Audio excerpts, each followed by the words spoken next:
सोलापूर शहरातील शेडगी परिसरातील मित्रनगर येथे धक्कादायक घटना घडली आहे।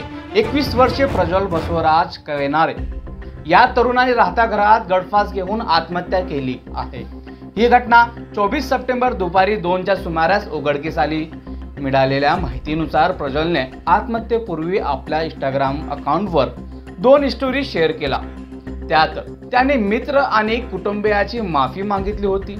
प्रज्वल मार्केटमध्ये काम करत होता। त्याच्या पक्षात आई आणि लहान भाऊ असं परिवार आहे। घटनेची माहिती मिळताच पोलिसांनी घटनास्थळी धाव घेतली।